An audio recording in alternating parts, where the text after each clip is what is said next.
যে সরকারই নির্বাচিত হয়ে ক্ষমতায় আসবে তাদের গণতন্ত্র রক্ষার আন্দোলনে শহীদ, গুম, খুনের ঘটনার বিচার করতে হবে বলেছেন বিএনপির ভারপ্রাপ্ত চেয়ারম্যান তারেক রহমান।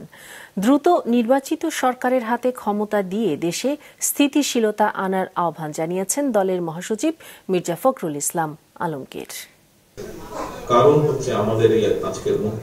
গণতান্ত্রিক আন্দোলনে গুম এবং শহীদ পরিবারের সঙ্গে রাজধানীর একটি হোটেলে আমরা বিএনপি পরিবারের এই ইফতার মাহফিলে লন্ডন থেকে সরাসরি ভার্চুয়ালি যুক্ত হন বিএনপির ভারপ্রাপ্ত চেয়ারম্যান তারেক রহমান।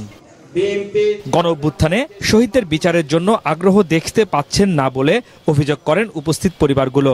বিচার না হলে আবারও রাজপথে নামার হুঁশিয়ারি দেন অভিভাবকরা। আমার শুধু মনে হয় যে এই সহযোদ্ধারা কেমন আছে, তাদের পরিবার কি হাসতে পারছে, তাদের মুখে কি হাসি আছে, তারা কি আর কোনোদিন হাসতে পারবে?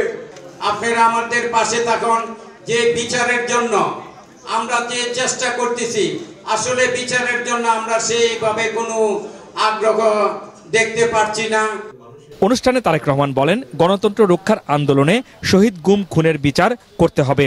কয়েকটি বেসিক ব্যাপার আছে বাংলাদেশের: গণতন্ত্র, গণতন্ত্র রক্ষা, মানুষের বাক ব্যক্তি স্বাধীনতা এবং নির্যাতিত ব্যক্তিবর্গের প্রতি ন্যায় বিচার করা। এরকম যে বিষয়গুলো আছে, আমরা সকল গণতন্ত্রের পক্ষের সকল রাজনৈতিক দলগুলো আমরা নিশ্চয়ই এই ব্যাপারে ঐক্যবদ্ধ থাকব।